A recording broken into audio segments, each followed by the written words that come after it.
Um, Hi everyone, welcome to another episode of our podcast. Today we have Mary Barua with us.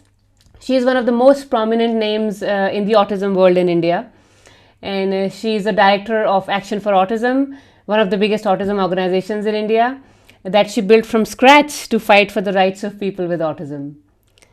Hi Mary, welcome to our podcast. Hi, Swati. Lovely to be here. Thank you so much for sparing the time. Let's start at the beginning. Can you tell us a little bit about your early days with autism and your initial struggle? My early days were, I would say, about 35 years ago because my son is 40 and he got his diagnosis when he was 5. And that's when I first heard the word autism. And I always knew that he was slow, and that was okay by me. But when I first learned about autism, or rather heard the word autism, it was extremely. It's not that I went through a huge grieving process or anything like that. I really didn't have this thing of why me.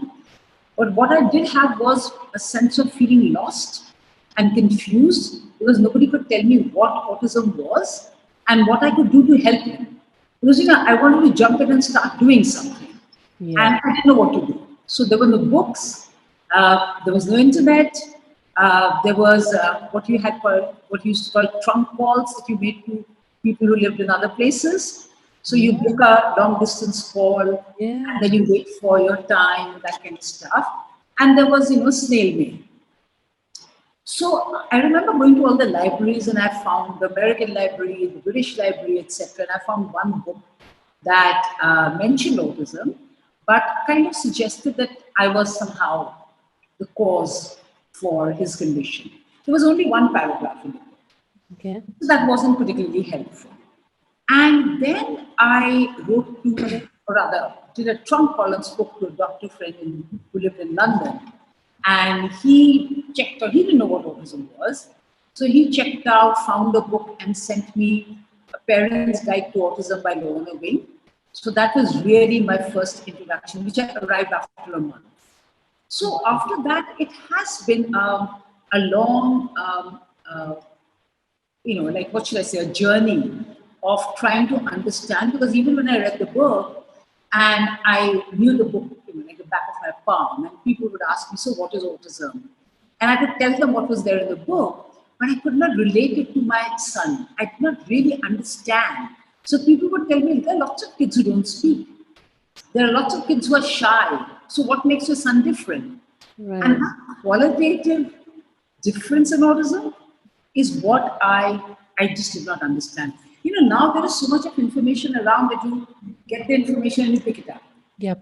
From the one book, it was so hard, really, really hard. And so, yeah, so after that, my aim was to let the world know about autism. So I started writing articles in newspapers, creating awareness in places, so all that kind of stuff. So that was my initial journey. And then I stayed somewhere for a month to try and, no, 6 months to learn about autism, which I did not really, didn't know much about autism. But what I learned was humility, which I think a very, very important quality to learn. And I'll always be grateful for the 6 months stay I had at this place down south, in the south of the country. And then I did start things like parents group, leisure group. I started bringing out a magazine because I used to get the communication from UK and the advocate from the US and various other magazines, and then I would start writing articles and stuff like that and bring out a magazine. And then I think the next thing that happened was I went for a training to the US. Hmm. That kind of gave me a completely different perspective. And the first time I began to understand what everything was. And then I did a home program with my son for a year and a half. And it's been a completely organic process. Like most people, they start a not for profit. Okay, we'll do this, we'll get a chartered accountant, we'll get a lawyer, we'll do this. It was nothing like that with me. I just did what had to be done, and I did everything myself, whether it was getting the legally registered as a body or getting the financial thing done. It was all very, very, and the growth was organic. Hmm. right? So that's been my journey, and ever since it's grown, we have a small school, we run parent trainings, we train teachers, we run sheltered workplaces, we work in open employment, we are currently working in assisted living. So, and of course, we help youngsters with autism to become self advocates, to be spokespersons for themselves, right? So, and for their community. And of course, do a lot of advocacy work and policy work with various bodies. So you've come a long, long way. So going back to the early days, one thing I feel is very important. Whenever you come across a phase in life which most people around you, are not going through, is support groups. Support groups are always very helpful. But 35 years ago, when you first started on this journey, after how long were you able to find other people, other parents who were in the same boat as you in those times where there wasn't any Google and Facebook groups and all that? Well, I found one parent, I would say within the third month, who had Okay. a child with autism, and she invited me over for lunch. And I Okay. still remember we were having lunch, and the young boy, he was sitting at the table, and he said, he finished his plate, and then he said, dosa. We were having dosas for lunch. So he said, dosa. And I looked at him and I thought, he's asking for the, because my son didn't speak, you see, Right. didn't have any verbal communication. And I thought, oh my God, will my son ever do that? And of course, he does a lot more than that, right? And but yeah, there were no other families, so that was the only family. And then when Neeraj, after I would say another 2 years or 3 years, I started meeting other families, right? So, but Right. before that, I really didn't. There were no other families. Yeah. There's a well-known story about you pasting information about autism on the Rain Man cassettes in those days. Can you tell us a little bit about that? Right. So, like I said, I was kind of driven to tell the world about autism because Yeah. that's what I experienced. That everybody said, "What is autism? What is this thing you're talking about?" So I felt that I had to get everybody to know. So, other than writing in magazines and newspapers, Rain Man was a film that had come out at that time, and I loved it. Of course, there were nuances I didn't get, which I began to understand many years later. But I wanted people to know from that what. And a lot of people saw the movie and had no clue they had watched a movie on somebody called autism or somebody who had autism. No, people just didn't have a clue. So Yeah. you had these video cassettes in those days, right? So I'd go to they were called parlors, video parlors. So I'd go there and I printed out a little thing which information on autism and mentioning that Raymond Babbitt had autism and stuff like that. And that not everybody's like him. And I'd go to the video parlor owner and say, can I stick it into the little window? Okay. And they were okay, and I would tell them why I was doing it. And they were interested because most of them had never heard about autism. Right. So yeah, and that did create a lot of awareness. I did that. I put up posters at these two. In those days, there were not too many, how should I say, like cultural hubs in Delhi. So there was the Sri Ram Center in Mandi House, and there was the India International Center in Lodi Road. And both of these were very popular places where a lot of people went. And so I printed out these posters with a picture of Neeraj saying that, he likes to do this. Some of it made up. He likes to kick a ball, he likes to drink Pepsi. He also has autism, and he'd love to have a friend. And if you were interested, get in touch. And they gave me permission, and I Okay. stuck them up in these places. And I got lots and lots and lots of phone calls, right? Oh, Including a call from a man who told me, that's all rubbish. I know people with autism, I can fix him, you send him to me. okay. And I discovered later that he was working, there's a parent I met several years later, and I discovered he worked with that young man, Mm-hmm. and he was a completely abusive man. He used to hit and beat them up. But a lot of parents think that maybe that's the right way. And that mother thought that he was the most amazing teacher. And that man had contacted me over the Okay. phone. And of course, when I heard him, I said, he's not coming anywhere near my son. I don't want to have anything to do with him. Right. That must have felt very liberating when you started getting responses. Yeah, it was. I remember there were a couple of occasions, my living room floor was full of these young students from Lady Sri Ram College. Oh, wow. Right? So one of them had called and they called. So I said, yes, please come. And I did a talk on autism. Oh, that's So, really cool. Okay. so there were all kinds. See, I'd forgotten this. Now that I'm talking, I recall this. Yeah. So there were all kinds of very interesting experiences that I had.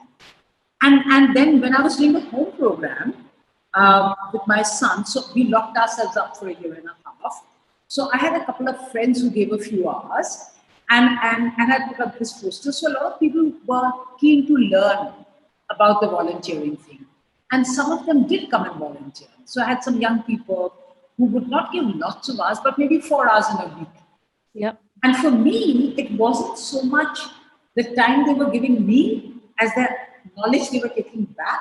Yeah. They were talking about autism. For me, that was really the driving force. So, That I had to change. People had to know about autism. That's what drove me. so those was that was the beginning of your journey towards autism awareness in the world, and it happened very organically because these students started coming into your living room and you started talking and grew from there. So, tell us a little bit about Action for Autism. Like, where did the idea for the organization started, and how slowly it has grown over time. What it was when it started, and what is it today? So you know what? Like I said, I had been doing a kind of a leisure club with 2 or 3 young boys. Since my son was the one with the most challenging behaviors, leaving him at anybody's house was not the question didn't arise. But there were others that got into my house, people with autism. And then I would bake a cake with them, or then spend some time and stuff like that. Or we'd all go out to Lodi Gardens. It had started with that. Then when I started doing the home program, there were other parents who could see the changes that had come around in marriage. And so they would say, why don't you do something the same? And I would say, okay, but I didn't feel very confident. And then I had this young girl who came to me she came to talk to me about her sister. So she was the primary caregiver for her sister, and the sister had a lot of behaviors. And this young kid, she was an amazing young girl, and she was having a really tough time. And I said, look, I will try and help, but I cannot promise. So please do not take her out from the special needs school she's going to, but let her come to my place because I had my guest room and something else had turned into my son's special place. So I said, I'll run a little school kind of thing with her and see how it goes. Mm-hmm. And so she came, and the first day that she was there, she ripped off my light fittings and all kinds of stuff had happened. And then in the bathroom, she'd done, she was hanging from something. But within a week, she had settled down. Okay. Right. And I was just implementing the things that I'd learned and that I'd implemented with my son so that he had settled down. So I was implementing with her. And I did not know whether it would work with others. Just because it worked with my son, there's no guarantee it will work with others, right? Yeah. But it did work with him. So, and of course, because I was thinking it all through. So then I said, okay. So then the sister came to me and said that she had a friend who was very interested in autism and wanted to train to work with kids with autism. Ah. So I said, fine. And then there was somebody who, we were also thinking that if I was going to get a teacher and things like that, I had to move somewhere. So somebody offered us their apartment, Okay. which was lying unused. It took us 2 days to clean it because the last it had been used, there had obviously been a party where lots of glasses were broken.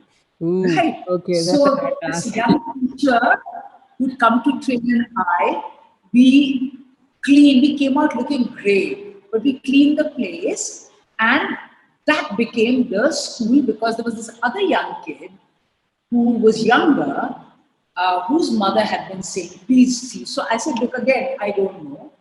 I have worked with some 2 people around my son's age, but he's much younger, so I'll try, but I don't know. So she said yes. So he came and he changed.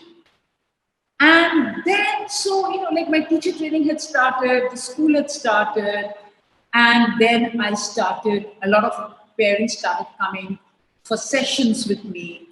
And then there was this young American kid who was on the Fulbright in India studying about autism. She'd been all over the country. Then somewhere she heard about me, and she came and saw what I was doing. She said, "Oh, thank God I found you." Right, and she stayed on, and then she said that you sit counseling these parents and you're doing it for free, and sometimes they don't even you know follow what you're saying because they're getting it free. Let us plan a training workshop. So I said, okay, great. So the two of us, we sat and wrote a project to the government for a funding to hold a workshop at a place called the Indian Social Institute in Delhi. And we put the word out. And we had 100 participants from all over the country. Wow. And Yes. and this was And in the 90s, 90, 96. either 95 or 96, I cannot remember. I'll look at my records, either 95 or 96. And we did two workshops, 4 days with parents, a 1 day break, 4 days with professionals, 100 parents, and about 40 professionals. So Wow. that tells you the kind of need there was in the country. Okay, so that became a regular feature. Ah, okay. But after, I think, 4 years, we decided we will not do it separately. See, because professionals do not like sitting with parents. They feel we don't have to learn what they are learning. But actually, we are teaching the same thing, Mm-hmm. right? So we said we are going to do it together. And so instead, because otherwise 9 days we had to spend doing this. So we decided we'll just do a 4 day workshop for the two together. Hmm. And we had, like a demonstration classroom set up and all kinds of stuff. It was fun, exciting. But at the same time, when I had started the school, that was in 1994, I had also been struggling to get autism into the law that was being discussed. That was the Persons with Disabilities Act, which came about in 1995. Right? But I did not succeed. But I succeeded in queuing up the years of the bureaucrats in the country. So they started thinking about autism. Mm-hmm. So then, when they were considering another law called the National Trust Act, the National Trust Bill, they got in touch with me and put me on the committee. Mm-hmm. And autism, when that got passed eventually, autism got included in the law. And all this you've been doing under the umbrella of Action for Autism. Yeah, so when I started in 1994, I hadn't thought of a name or anything. And then my father said, you should have a letterhead. So I said, okay, fine. And the only name I could think of was Action for Autism because I had to have action. Yeah. So my father said, you design a logo. So I designed the logo. He printed a whole bunch of letterheads and brought them from Calcutta with him. And everything else that I needed, envelopes, blah, blah, all the stationery. And so we had Action for Autism. And then when I started the school, I had a friend called Ranjana. So I was telling her, I'm thinking of a name for the school. So she said, call it Open Door because you're open to everybody. So I said, yeah, great. So then I called the school Open Door. And she's the one, after Action for Autism started and Open Door was there, we still were not a registered entity Okay. because I had no idea about such things. That this was a not for profit and we had to be registered. Now, Ranjana is somebody who was running an NGO and I had not for profit and I volunteered with her. So she said, Mary, you have to get yourself registered. So she's the one who forced me to eventually register. Right. And then we were kind of on the way. And then, of course, we started, after we'd run the teacher training program for some time, we started talking to the government about having a government recognized teacher training program. Right. So that was a 7 year struggle. Wow. And then in 2003, we got the first autism teacher training program that was recognized by the government. Right. Yeah, and then we ran out of the apartment that friend had given, but after 2 years, the father wanted it back. Then we ran in one of these little urban villages that we have in Delhi. So in this really cramped little place, we were there for 10 years. In the meantime, struggled for land from the government and stuff like that. So yeah, it's been a very interesting journey. And now we have our own place. Own place as in, you mean Ananda or No, in Jasola. Jasolavir? Yeah. So we applied to the Delhi Development, the Land Authority for land, Right. and we were not being given land because autism is not relevant in India, Mm. right? So we were not getting the land. So I did an international campaign. Margot Pryor was a part of that. Rita Jordan was a part of that. Gary Mesabor. I mean, there were people across the world. I wrote to everybody, and everybody gave me letters, and I put it together in a document. So I had to fight for that land, to be given the land, because it was. See, I had also done a. Actually, I didn't do it alone. I did it with this American Fulbright scholar, Tamara. We did a campaign with pediatricians across the country, because we said that kids with autism are not receiving a diagnosis. As long as they don't get diagnosed, people will keep saying autism doesn't happen in India. Doesn't exist. Yeah. Yeah, it doesn't exist. It's a Western condition. Yeah. But Yeah. she makes it fashionable. I was told, you just make this thing fashionable. It's just a load of rubbish that you talk about. There are one or two people with autism in the country. So we had to change that. So it was actually Tamara's idea, this American Fulbright scholar. So we designed this campaign with pediatricians. So we sent out a questionnaire as well as information to 10,000 pediatricians in India. Uh, Information that they could give to their families that came to them. And we called it You Are Not Alone. This was in 1998. And I think this was the first time somebody used the term "you are not alone." I see it used everywhere, right? So we use the term "you are not alone." It was the parents, the flyer that pediatricians give out to parents when they Right. give for a diagnosis. And then over the years, we started having parents come with photocopied versions of that same flyer that have been given to them by the pediatrician from across the country. Wow. So yeah, it was exciting. It was because we knew we were getting things done, and that's exciting. But you know that change is happening, right? Yeah. So yeah, that had a huge impact. We did a follow up again in 2006 to 2008. The first one was from 1998 to 2000. Mm-hmm. We did a follow up in 2000 where we did a study between the questionnaire that went out earlier and the questionnaire we gave in 2000, and we did a comparative study. Wow. And then we did a And follow-up. this was, I am assuming this was done via post, like snail mail. Yeah. Wow. Absolutely. Wow. And And 10,000. Wow. yeah, but the response rate was we'd send it out to 10,000. And of course, some of them have been dead, and not everybody would respond. But we had a 10% response rate, which was, I think, very good. Yeah, Something definitely. like Yeah. this. And then we did a follow-up of it again in 2006 to 2008. Oh. And then there were 15,000 registered pediatricians in the country then.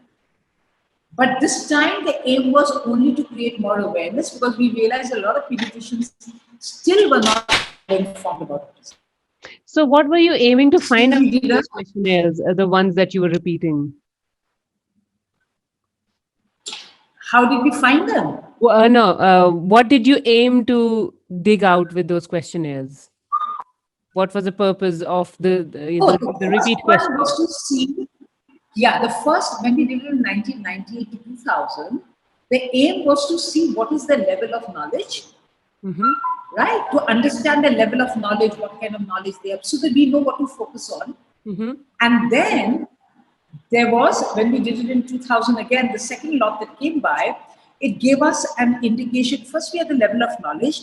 We saw how much change there was because of the information we had sent out, Right. right? So we could see that, but we could see where the gaps were. So to all the people who responded, we then sent out a book. Uh-huh. Okay. We created a book and we so that it covered everything that needed to be covered. So we developed this book and we sent it out to all the people who responded.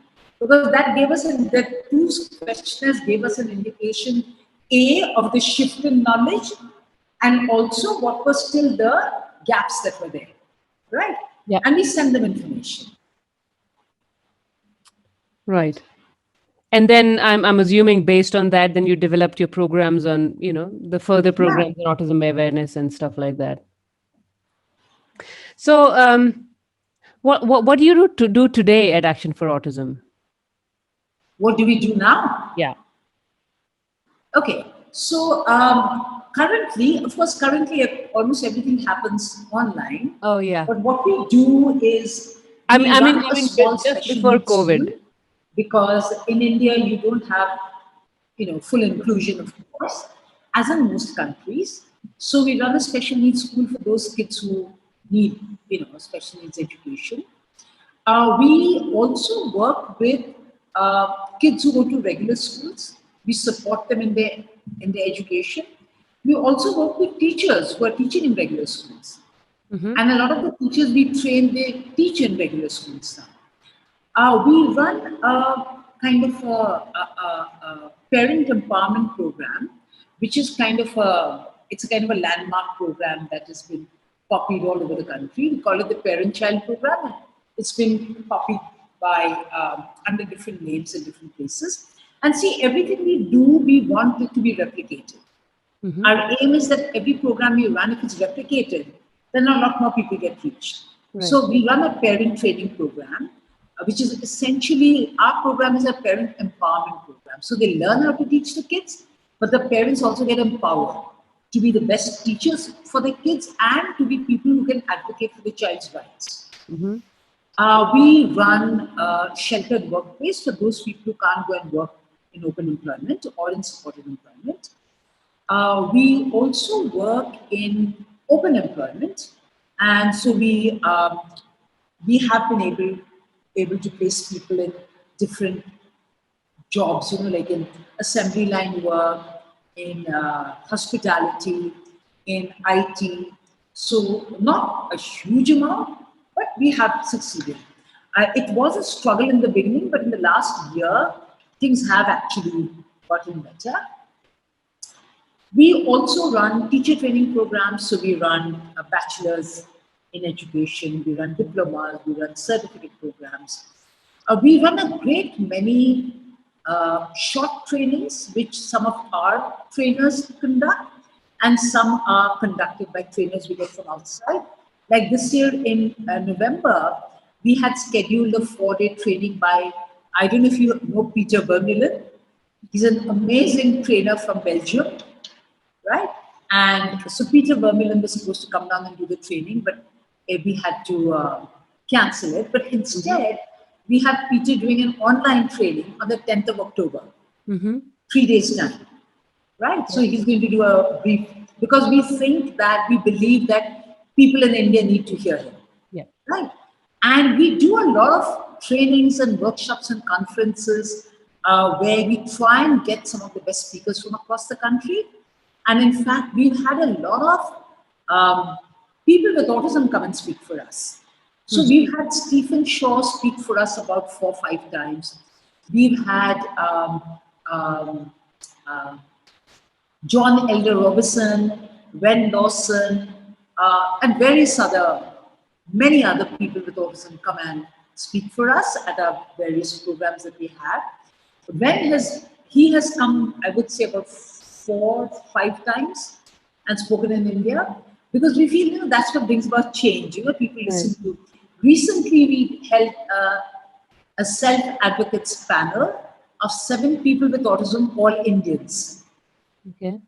And these were, so one was in school, one had just finished college, one was a teacher, one was working in an IT firm, one was working in an executive somewhere else.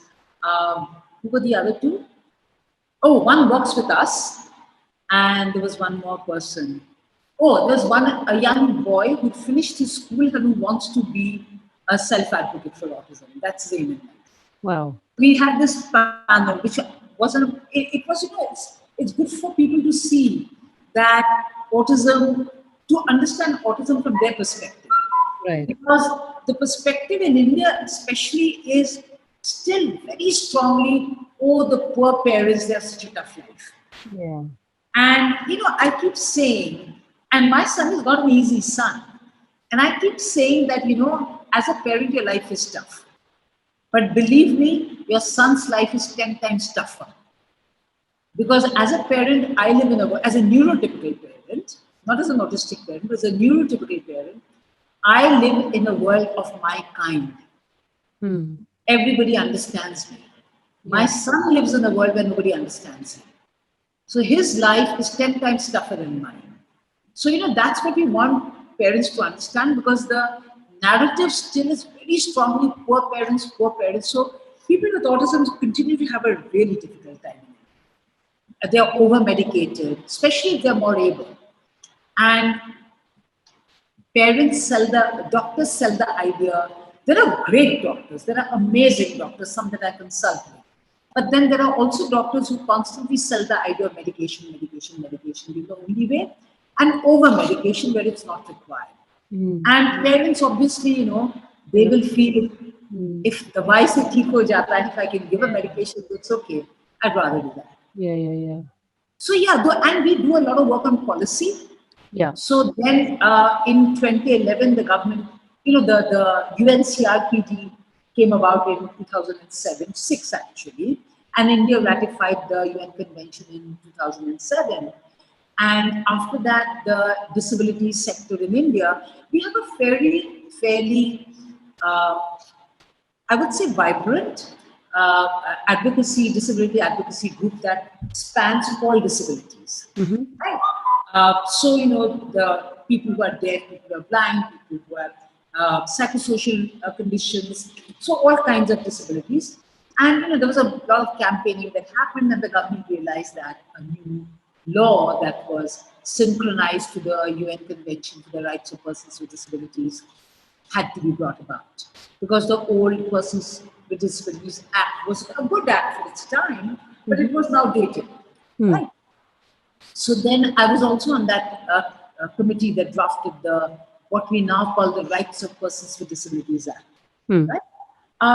Of course, we often slip up on the implementation, but I have been, or rather, I'd say, Action for Autism has been a part of various changes that have come about. For instance, the Right to Education Act, Mm-hmm. right? And all the acts that come about. Even now, there is the National Education Policy that has been revised in India, and the effort is to make sure that all disabilities, the needs of all disabilities, are reflected Mm-hmm. in the way that policy is implemented. So we are very much a part of all of those things. So policies are very, I would say, an important part of what we do. Yeah. Right? Because see, the everything that Action for Autism does, it started as something for parents, but Mm-hmm. we shifted to making the world a more inclusive place for people with autism. So Right. that shift has happened. So right now, our work is really very strongly towards advocating for anything that would make the world inclusive. Right. So obviously you've been working to improve the national policy since like 20-25 years, starting 1996. Can you tell us like how will having an inclusive national policy for autism really impacts and improve people's life who have autism? Okay. So, like I said, we often um, kind of slip up on the implementation. But just having the word autism in the law made a difference. So the first law that included the word autism was something called the National Trust Act. Now that wasn't a rights act. That Mm-hmm. was more a caregiving act Mm-hmm. for those people with certain disabilities who needed higher level of support, like people with intellectual disability, autism, cerebral palsy, people who were deaf, blind, things like that, or rather, I would say multiple disabilities. But because autism was mentioned in that, see, there are many accommodations that are afforded to people who are diverse, and people would turn around and say, "This is not in the law. Autism is not mentioned anywhere, so you can't get it." Mm-hmm. So we could throw the national trust in people's faces. Right. It helped. In fact, once the National Trust came about, I was nominated to the first board of the National Trust. Mm-hmm. And I tend to cringe in, saying that I'm this and I'm that. But a friend told me that, Mary, you have to use it. Mm-hmm. So I got business cards printed that not only said Director, Action for Autism, it said member, board of the National Trust, Ashoka Fellow. I'm a fellow of an organization called Ashoka. It's a global American organization. So I put that in, and I put in all kinds of things. You wouldn't believe, Swati, how it opened doors. Right. And also when people read National Trust for this, and autism, so there is a National Trust that says autism. Right. Yeah. So these are the little ways that you can make force change to happen. Right. And I used everything that I possibly could because we were up against a wall. Right. You use everything that you can do. Yeah. Then when the Right to Education Act was amended to include disability, this was in 2012, right? So right then, the only law that mentioned autism was the National Trust. Mm-hmm. But because autism was there, we could start fighting for the inclusion of people with autism in regular schools. Right. Right. So That's it how makes you sense. step. Yeah. Yeah. And now that it is there in the Rights of Persons with Disabilities Act, of course, schools are still very reluctant to take in any but the most settled people with autism. But the fact is, they do take them in, and everybody wants to look nice. Mm-hmm. Every school wants to look nice. So Yeah. of course, we'll only take the low-hanging fruit, but at least they're making a start. So at least they're making a start, you see, and that is important, and that is how it helps. Just having autism mentioned in the law, and then we have the board, the Central Board of Secondary Education, right? So initially, so they have extra time, a scribe, etc., allowed for people who are blind, and then people who are deaf, etc. So we had to get autism in that also, Mm-hmm. so that people with autism could also get extra time for answering. Because some of them are really slow when they are writing, Mm-hmm. because they have difficulty in writing and they're still not allowed to have computers. Mm-hmm. Right? I think now it has changed. People with autism can use computers in examinations. Right? I'm not certain, but I think it has changed. But just having it there in the law Mm. has made all these changes. Because when people say that why should we do it, you can say, but it's there in the law. In the law, yeah. It makes your argument a little easier to make. Yeah. Absolutely. So, to sum up, can you, since the Rain Man cassette days till today, can you take us through the policy improvements in India decade by decade, just to sum Okay. it up? So, okay, I will put it this way. There was a time when you said autism, people would say, these are people, you take them to some special school or somewhere else. Don't bring them here at all, right? There was a time when if people with autism went out in the community, you were told to take them away, right? And I've been told that also. So it's a different matter, but most of us stand our ground. Many of us, not all, some get very devastated and stuff like that. Many of us stand our ground and say, "You show us where is it written that we can't be there in public." Hmm. So those kinds of stuff. Then this whole thing of education, allowing people with autism, employment. Employers have begun to look at people with autism. And I think this whole shift in policy and hence the change in the environment came to a place. It has its downside also, but the plus side is that autism became a great story to write about. So Right. people were all, news when the media didn't have anything else to think about, they would find something to write on autism. Of course, they often wrote a lot of crap, like drink camel milk and become okay, or some rubbish like that, right? I've heard that. But the fact is, at least they were writing about autism. Kids Yeah. started thinking this is something worth writing about, right? Versus a time when we would, Tamara and I, we would write an article and they would print it under their name and we were happy with that because at least something is coming out, right? Yeah. So those shifts have happened. They can get, it's a law now that government hospitals will have to give you a diagnosis of autism so you can get a disability certificate. Mm-hmm. Because for everything you need a disability certificate in India. The Mm-hmm. implementation still needs a lot of work, Mm-hmm. but at least it has started happening, right? Right. And autism is something that, at least in the towns and cities, people have heard of. Yeah. And like I'm sitting in this group home, we run a center for assisted living for adults with autism. It's something that the villagers are absolutely okay with. We are in a rural area. Mm-hmm. So they listen, they understand. Somebody walked down from a farm nearby yesterday and said, well, I would like to teach yoga to your kids. Oh, There wow. was a time when autism was a terrifying word. To now, autism is something that, yes, you can have them in your schools, you can have them in employment, you can have them in the community. They are not these people who will come and beat you up or do something terrible to you, which Right. is the narrative that was there for a very, very long time. Right. These violent beings. That is what has changed. Right. It's still there, but not with the intensity it was there before. So what next for you? Since those days till here, you've already done so much work. Where do you see the next 10 years or 20 years? What's your dream for the next couple of decades? Right. So, you know what? We actually did a session in the organization a year back to kind of ask ourselves, what is it that we really want to do now?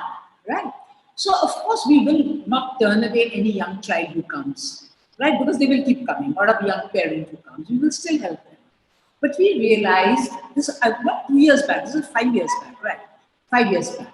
When we said that, everybody is very focused on children and nobody's thinking about the adults. And that is where we said that we want to focus in the coming years on adult living. So, the assisted living that we're running here, and we have other versions of this that is more inclusive for more able people that we have in mind, and employment. We want to, in the next several years, what we want to see is more people with autism out there in the community, in employment, maybe supported employment, because we are doing supported. There are a few we put in competitive employment, but most are in supported employment, and we want to see more of them in employment. Mm-hmm. Right. So our focus now is more on the older population. We also counsel a lot of uh, couples where one has autism or both have autism, Right. or people who are getting married or have just got married. So, the adult population is the area that we're really now focusing on a lot more.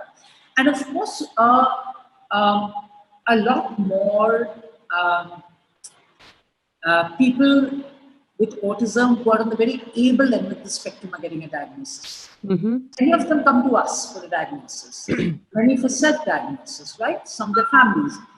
And they have a really tough time because they are they appear so non-autistic that the expectation from society is stop acting weird, act normal.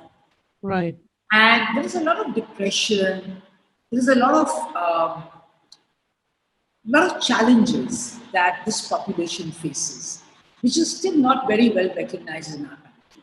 Hmm. And we are seeing a lot of people like that who are on the very higher, able end of the spectrum and struggling with their families, struggling with depression, struggling with being understood by Hmm. everybody in the environment. So our focus is why we will continue to work with the population that we work with, right? Because we know that we are very good at working with people who have what's seen as challenging behaviors. We know how to Yeah. help them. We Right. know how to get them into a better place. But this is an area where our focus has very clearly shifted and is shifting in, and will be there Right. in years to come. Let's talk about COVID. What are some of the struggles that people with autism have been facing, since COVID happened? And what kind of support, because COVID it's not going to just disappear quickly one day, So what kind of support would need to be provided?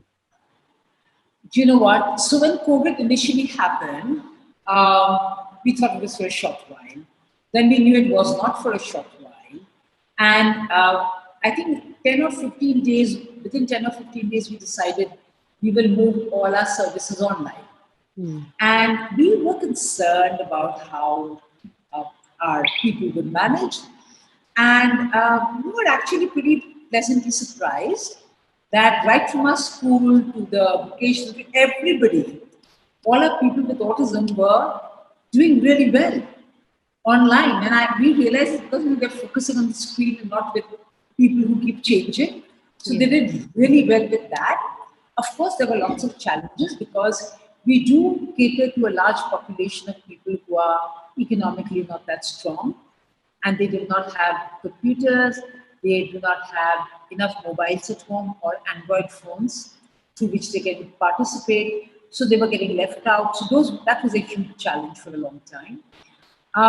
But then, people started participating, they were doing well. But I know that one of the things that's happening is people are beginning to get a little restless now, Hmm. right? I know that for me, that I can come here to the assisted living, which is on, 6 acres of open land. It's like, oh, thank goodness I can come here. Because otherwise I'm cooped up in my apartment and it really begins to get to you. So I know that there are families who are beginning. There were families earlier also who are having difficulties because they did not have the right support. And now many more families are beginning to face a lot of challenges because um, kids are getting restless. And you know that in India, a lot of them live in really tiny apartments, right? Or live with, you know, 10 people living in 2 rooms. Yeah. And the biggest challenge is that many of them have a lot of sensory challenges, wearing masks. Yeah. So we have, because if you step out, you have to wear a mask. So we have done sessions with families, helping them understand how they could help their young people be masked.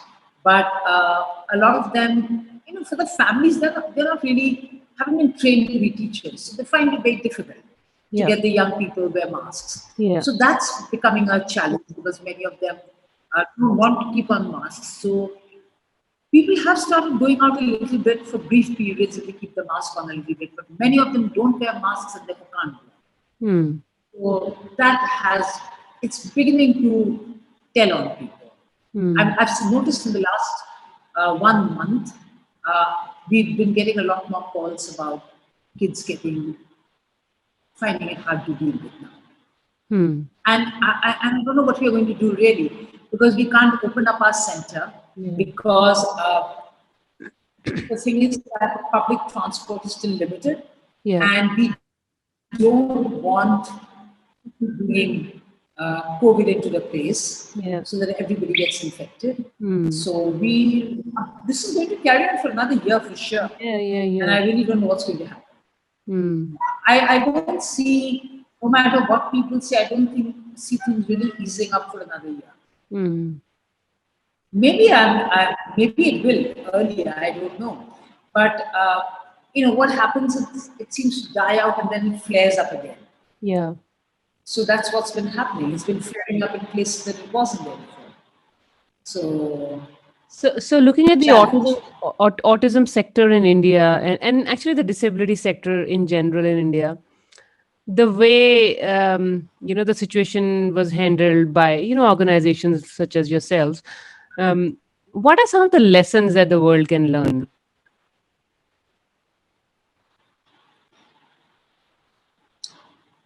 Ah, I think one is that One of the things that happened is that in India, there's a huge reliance on the family as a support of the parent. Yeah. Sorry, a huge reliance on the family as a support to the person with disability. And that is not really that common in most developed countries. Mm-hmm. And in fact, I have friends who live in various countries in Europe where once the young person has turned 18, till 18, the family was not involved at all because they didn't have to do anything. And now suddenly after 18, the young person is back home and the parent is at the wit's end and no clue what to do. Now in Right. India, families have always been involved. Hmm. And of course, they have not always had the right training. And we have always been a big proponent of empowering families to helping the child. Mm-hmm. Because no matter how much individual goes to any other place, they spend a lot of the time at home. And in many parts of the world, even after they're adults, there are no services. I do know in many developed countries Yeah. also. Yeah. They're still at home. And they're calling the police because they don't know what to do with the young person. Right? Whereas here, one of the things that we found happen during the lockdown is that the parents were the ones who were assisting the young people, and we were able to, the parents were forced to take the training from us, whereas earlier they resisted it a little bit. So now they were happy to get the training, and it was amazing how much the parents learned. Right. And I think that is it reinforces the learning that we've always had. Maybe it's a developing country thing, but we feel it's I feel that a parent has to really understand the child. And especially with something like autism, when the parent does not understand the child, in the adolescence there will always be friction. Hmm. And there is. I've seen in most families where there are kids with autism, even in other countries, in most countries I've seen there's huge friction Hmm. in adolescence. Why not give parents the tool? And the one thing that the COVID has done is helped us who work as professionals also give parents the tools to understand and help their child. Right. And I thought that I feel that that is really one of the biggest learnings that parents can learn and help their children. And you got to have the partnership because otherwise, what is happening in India is we're taking a lot of this very Western thing, especially in the cities, that parents do not, it's the professionals who will know it all. Hmm. And to bring that shift around, that it's a partnership. Right. You have to do it together. And that is something COVID has really uh, brought forward and reinforced. That you can have a good partnership with parents. And that is how you can help your young people better. So COVID has really forced the therapist, the parent, and the person with autism to really work together as a unit. Yes, because see, a lot of the young people that we work with, not everybody was adept at the computer or adept at the activity they were doing. They needed Yeah. somebody to support them. And the Yeah. only support that could be there was the parent. Right. So a lot of the parents, because the parents were working from home, so they would set this time aside to help the young person. And there was a bonding that was happening, there was a learning that was happening. Of Right. course, there were some parents who did not like it, who found it difficult also. And fair enough, not everybody is the same. We're all different people. And some parents did find it difficult. But there was a whole lot of other parents for whom it was a great learning and a Right. great bonding of together with your child. Right. Okay. So let's talk a little bit about the struggles of the parents and people with autism. Of course, we know there's struggles around diagnosis, trying to understand, getting the right education, and there's employment. Like you're working with adults with autism, assisted living, and society as a whole making it more inclusive. The society also is missing out a fair bit by not being diverse, because everyone has a different way of thinking and contributing and solving problems. But like, so there's a myriad of struggles, and challenges. What are some of the ones that are, highlighted most to you? You feel like, these are the most urgent ones, some of the most urgent ones that we need to address. I think, the biggest struggle, I would say, is the unwillingness to acknowledge that people with autism have a condition. Mm. So there is this constant uh, push by parents, by professionals, by schools, by communities, that expecting the person with autism to act normal. Mm. Now, nobody goes to somebody who has, say, cerebral palsy and says, stop jerking your arm. Nobody goes to somebody who is, say, for instance, in a wheelchair, get up and start walking, right? Nobody tells somebody who can't hear, stop waving your hands around while you're speaking Mm. when they're using sign language, right? Yeah. But when you have somebody with autism, the one message, schools, I mean, the schools are the biggest defaulters in this. The schools expect, schools, colleges, workplaces, that's why we have to do so much work with all of them. They expect that the person with autism will not do the things they do because they have autism. So, why aren't you looking at me when you're answering? Mhm. They are not looking because it is hard for them to look and process and answer. They need to look away. So often we look away. I mean, I'm speaking to you, the number of times I've looked up and looked away to think. Yeah. But when you have autism, you must look at me. So, and then all kinds of stuff, right? So, if they need any kind of accommodation, right? So, if they need to be sitting in front of class, or they need to be given their day schedule on their table, and the other small suggestions that we make to people, there is always a pushback. Mm. Why should we do it for them? We are not doing it for anyone else. Mm. But this is never said for other disabilities. Because people with autism look so typical, and because autism is not a physical condition that you can Yeah. see, the constant expectation is act normal, act like everybody else. Yeah. You can't, they have autism. Hmm. And that really is the biggest obstacle. And it's very strong in India. It's true in many countries, actually. I've seen that in other countries as well, Yeah. right? But where the expectation is that the kid has to act like everybody Yeah. else. Yeah. Yeah. But Definitely. in And India, it's major. and there obviously there is a lot of pushback from adults with autism, who can now advocate for themselves and other people with autism Now, that. see, not all adults with autism. There are adults with autism who say that, of course you have to do all of this. Hmm. In India, a lot of the pushback comes from, I don't know how it is like in other countries. There are people with autism who are ashamed of their autism because that is the environment they've grown up with, because they've been told constantly, Yeah. don't do this, don't do that. Why are you acting autistic? Stop it. Hmm. So the families have told them that, and don't mix. See, the other thing, this is the other big problem.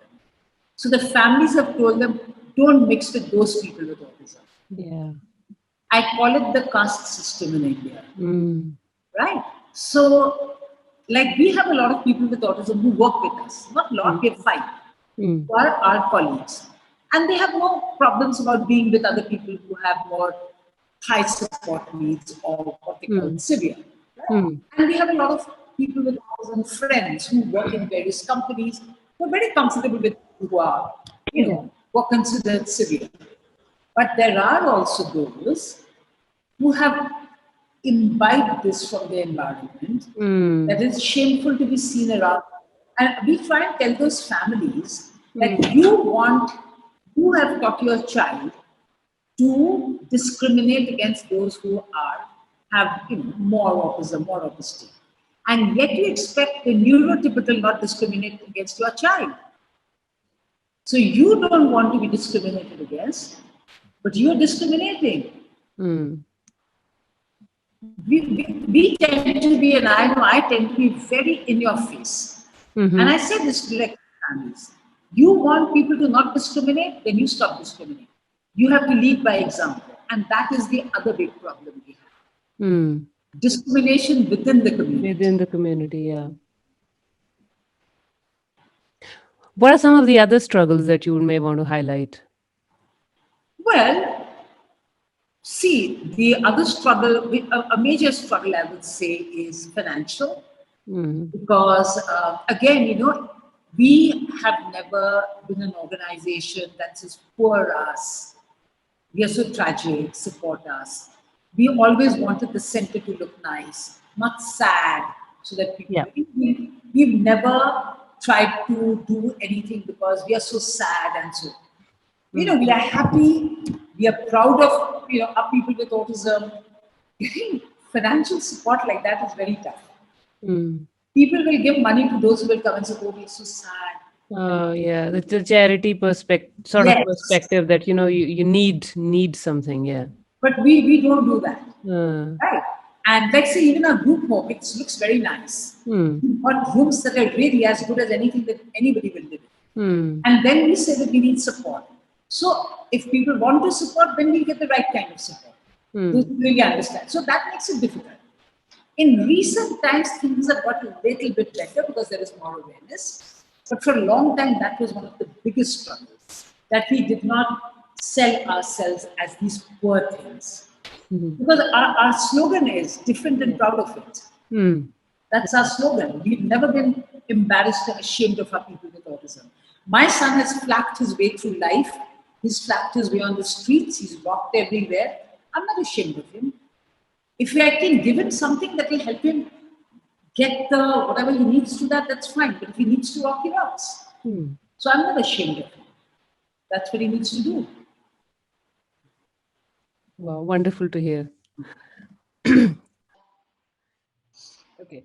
Um, what are some of the myths and controversies you may want to address? Well, I think when we talk about myths and controversies, I think the area that we want to look at is the therapy, so to speak, and the therapies that promise cure, and this is something that has been there for a very very long time. I mean, even when my son, who's 40 now, when he had been diagnosed and when I was trying to figure out what to do, there was stuff like things that are not spoken about anymore. They resurface periodically and then they go off. Things like auditory integration therapy or secretin or vitamin B12, and there were a whole range of those. And I know that I myself had tried out some of those. And of course, at that time there was nobody I could talk to. Right, there was no way of figuring out, whether something is good or not good. So, and as parents, you're always very vulnerable. And I know I wasn't looking for a cure, but I kept thinking, like, auditory integration therapy was propagated by this particular mother who said that her daughter, um, you know, became normal after doing it. Well, I met the daughter, a few years later, and I knew that she was still autistic. Perhaps she was functioning a lot better. But then, one of the things I know now is that we are all different and different things work for different people. But that was propagated. There were people who were selling the therapy for $1,000. I'm talking about 35 years ago, right? So, it was, and there were all of these, and a lot of it was also promoted by Bernard Zimmerman, who was a parent and he was somebody we all looked up to. He'd started Autism Research International and stuff like that in the US. And in that phase of very little information, he seemed like, somebody who knew things. So I know I tried vitamin B12 and all of that. And one of the dangers that happens when you try anything new, particularly things that are completely unproven, is, and also if you spend a lot of money, the more money you spend, your instant reaction is to see change, right? Because now you're focused on your child. And you're saying, oh yeah, this is changing. Oh yeah, he didn't do that. Whereas he probably had been doing it, you know. He didn't do this before, he's doing it now and stuff. And so, having gone through the same thing, I know that I realized, when common sense started kicking in after a bit, I tell myself, but this hasn't really changed. I think the GFCF died. And I convinced myself that it was helping him. And then after 4 months or so, I said, he hasn't really changed, he's just the same. Who am I fooling?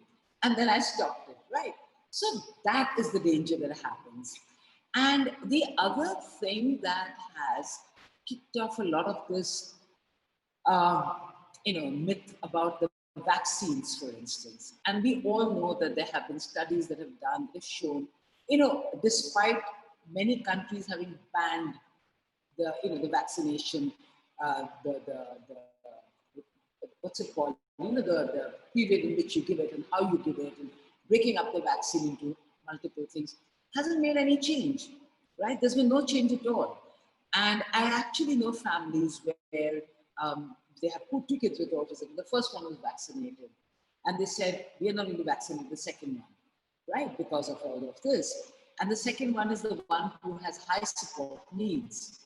And the first one is the asthma, the guy who was vaccinated. Right. So there are all kind of stuff. And there are others, despite not vaccinating and not having had any children with autism before, now they have a kid with autism.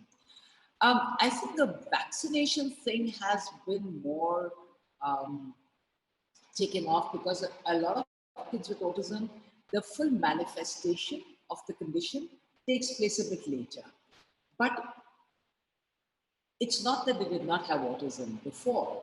And, I'm saying this not because we have done any studies, we have not done any studies, but purely for anecdotal from the reports we take from families. And one of the things that happens is that families come in and they will say that, he used to do all of this, he used to talk, he used to do this. And then we ask them, we delve into that a little bit in detail. And then we find very soon that, yes, the kid was speaking earlier, right? But he was not, or she was not speaking the way a 15-month-old or an 18-month-old would be speaking. There were a few words, but they were not at all typical. The development was not typical, or they were reciting a lot of things, but not really communicating, or they were not, calling for their, mother or their father, their parents, with the words that they had. And one of the most telling things that we discovered was that invariably these families, many of them would say, yes, he used to speak, because I remember he would go and say, Nani, this, some little phrase. And when your child is somebody who's speaking like a typical 15 or 18-month-old does, and I see how much they speak, you don't remember any one phrase. You will remember multiple phrases, or you will not really remember. You just remember that he spoke a lot. But here, when they remember this one phrase that they said, then there is something to, think about. And so, there are people who are still selling this whole thing and they make their money out of this. From saying that because of the vaccines, this has happened. Instead, if you do this, and I'm not saying that a lot of the therapies that come up, they don't help anybody. Of course, there are people who do GFCF and it helps, right? But the point is, it does not cure you. And it's not that only people with autism have gluten intolerance or casein intolerance. I have multiple friends and relatives who really don't have autism, right? And when they take those things out of their diet, it makes their lives a bit easier, right? But what happens is this desire for a cure keeps pushing people into implementing things that just don't make sense. We've seen kids who have not changed at all, and they're deprived of foods. and experiences that there is no need to do it. Oftentimes parents do it they do it out of love, but they do it in a very restrictive, negative way. No, you can't eat this, if you eat this, that will happen, which doesn't help the child. And then, of course, there are things like stem cell therapy. And the reality, unfortunately, for a lot of these therapies is that there are various professionals in the field who are promoting it, including medical professionals.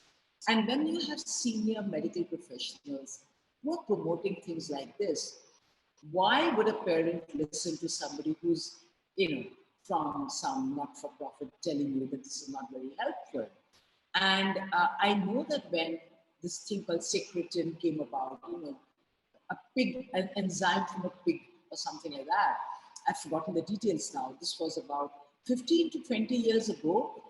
Um, there were doctors who had a thriving business. Sorry, I should just say medical professional, but never mind.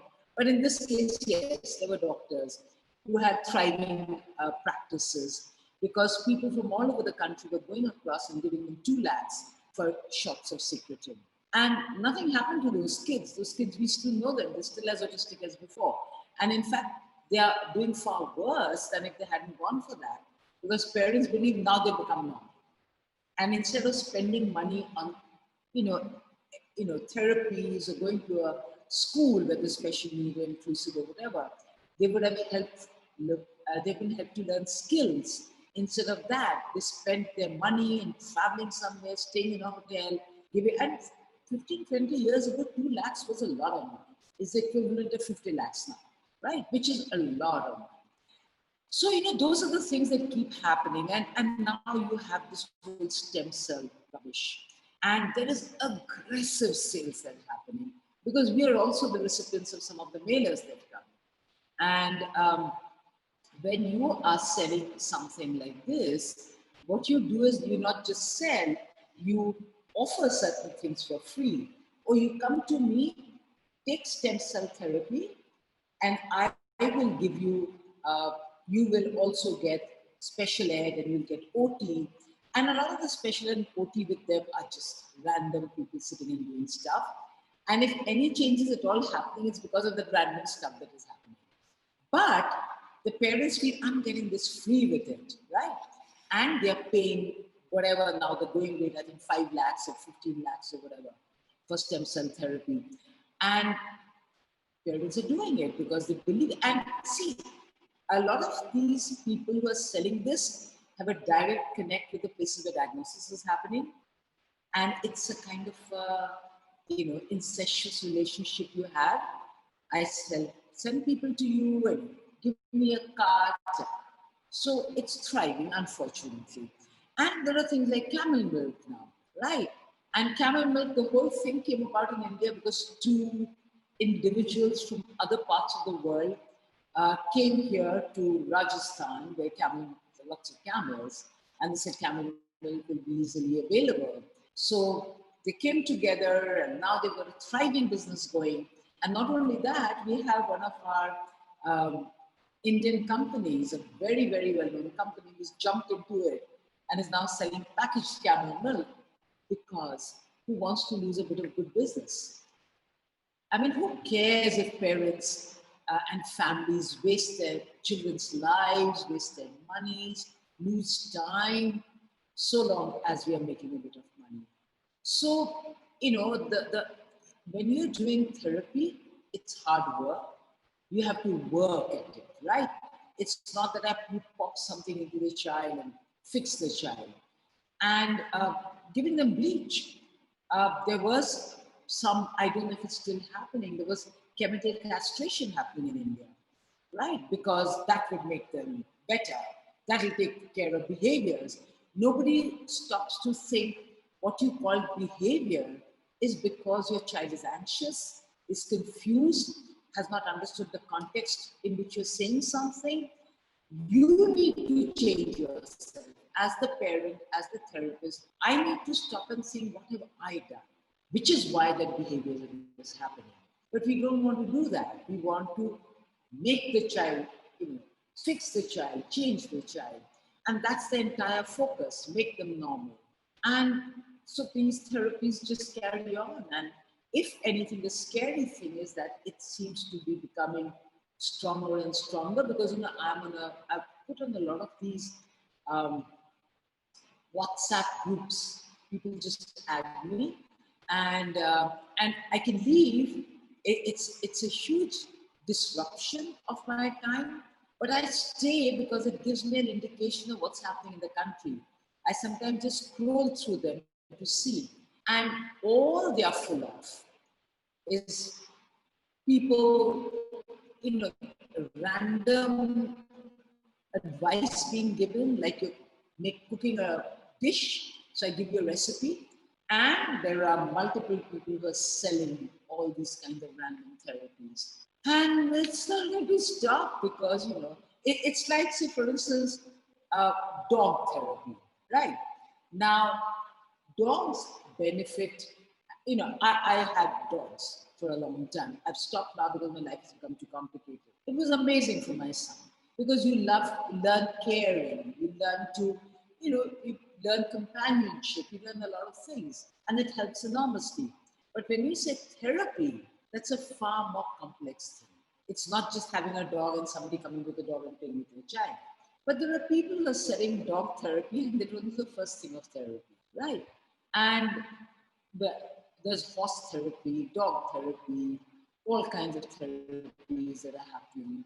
And they all families are spending a lot of money because it's also like you bond with others who are doing that, but what is your child getting out of it? Is your child benefiting? Is the kid with autism getting anywhere with it? And I think sometimes we forget to think about that. And I think just to quickly add one more thing is that a lot of this comes from uh, lack of acceptance, right? If I accepted my child and then work with the child, then I wouldn't be looking to see, fix, cure. I would look to see what is best for my child, right? But when I don't have acceptance, when I want the child, I love my child, but I wish she would change and become. It's like if I told you that, Swati, I really like you, but I would like you more if your nose was sharper, then I'd really get to like you more. It doesn't work like that. I wouldn't say that to a friend, right? But I do that to my kid. I love you a lot, but I love you more if you change and become this. And that's what's really happening. So, like you said, that parents are vulnerable, and they look for solutions. There's a lot going on. You mentioned your own experiences in the early years, and naturally, like oftentimes the expert advice is countering what a lot of other parents are sharing, like my child got a stem cell therapy, and this is how they've improved. So I'm also part of some of those WhatsApp groups that you're talking about, and and Facebook groups and such, and you keep hearing parents sharing their positive stories from all those, for lack of a better word, experimental therapies, whatever.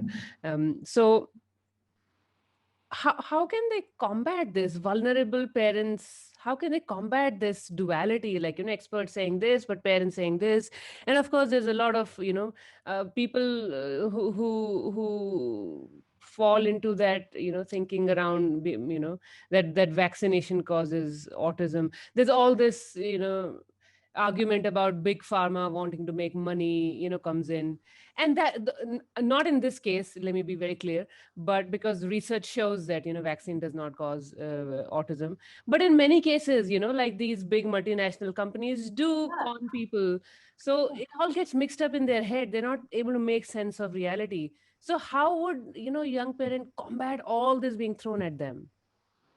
See, I really don't know. And to be fair, there are a whole lot of professionals, medical professionals and other professionals in the field who speak out and who try to tell parents, don't do what you're doing.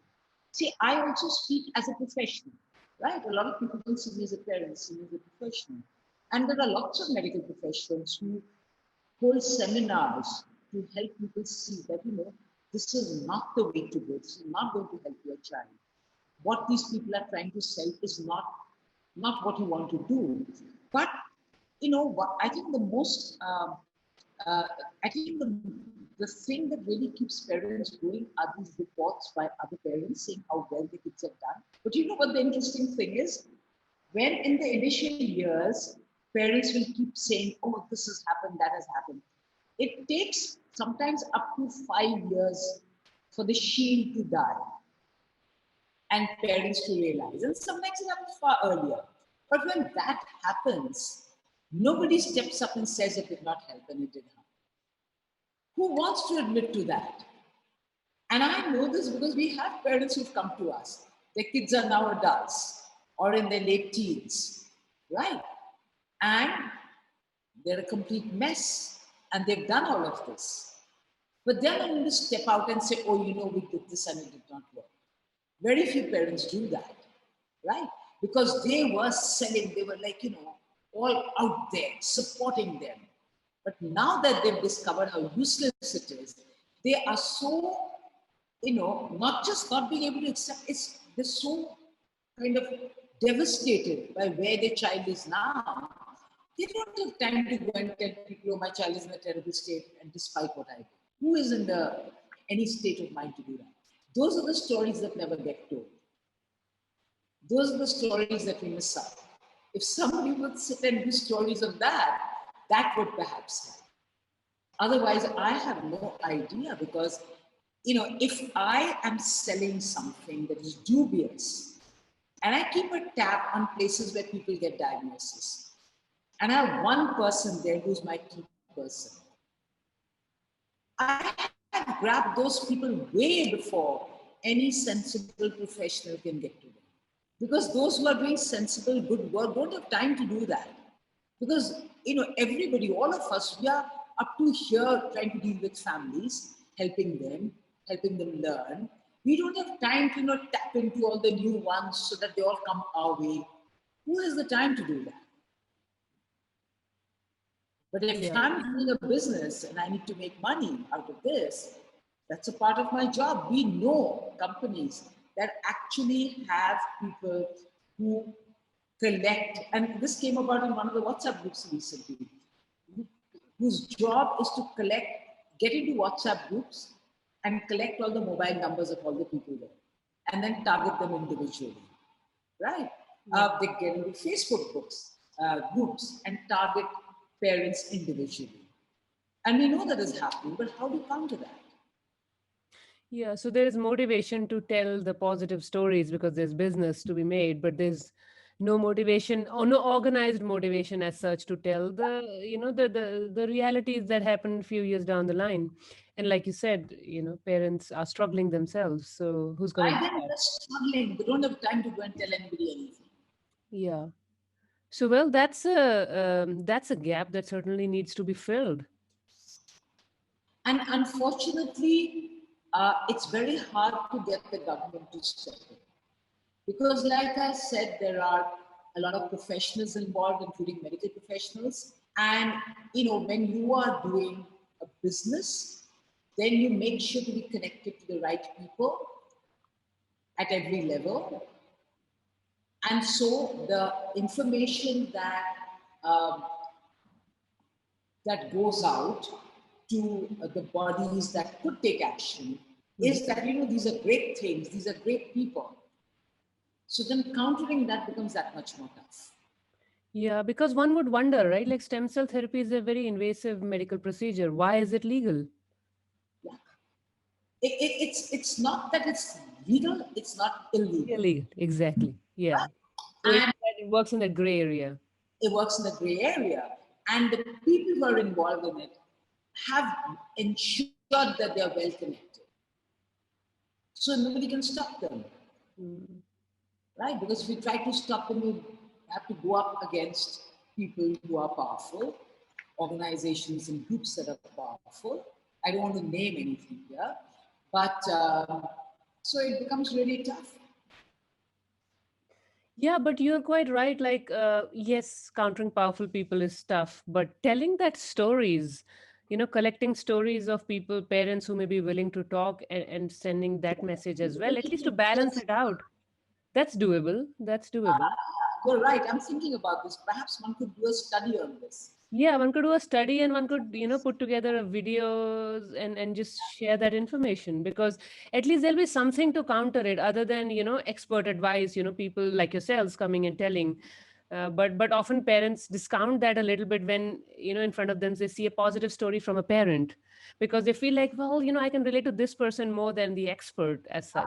That's a Yeah, even if we collect stories, it will help a bit, but not that much, because you know what? I remember being in the US. This would be about 8 years back, and I was curious, and there was this conference happening near where I was, so I said, "Let me go and attend." And uh, and already there was a lot of information coming from Denmark and other places showing that this vaccine thing wasn't really true. And at this conference, one of the star speakers was Wakefield, right? And it was like a cult. It was like a cult, and most of the followers were mothers. These were our moms. There were all these young moms. It was like they're looking at a guru, right? It was a cult guru. And I was fascinated because it was really a cult. It wasn't just people following him. And he had this, charming, boyish way of speaking. I don't know whether he's changed now. And everybody hung on to every word he said. And it was incredible. How do you counter something like that? yeah, it's hard. It's hard. It's hard. And these are all vulnerable parents. They all love their children and they're so vulnerable. Here is somebody telling them, this is what has done this to your child. We should, and nothing gets people together as having a common enemy. Yeah, sure. And that's what it was. He created a common enemy. And these were all these vulnerable mothers. When they found the common enemy, how would you ever pull them away from that? And it also simplifies the way they deliver the message. It simplifies the problem to them because, this is this one thing, I crack it and I'm done with this. Whereas when you think about, other therapies, then it's, like you said, it's hard work. It's everyday struggle, everyday struggle. And we're learning every day. But once you get to the level of acceptance, it's not hard work anymore. Yeah. It becomes fun, it becomes interesting. But that acceptance is that, it's like that barrier that one has to overcome. Right. And the minute you do that, because that's what we focus on a lot in our work, and we find that once parents get that, things change. Thank you very much. That was very, very, very, very enlightening, and really grateful you spared the time. Thank you so much, Swati. It was lovely talking to you.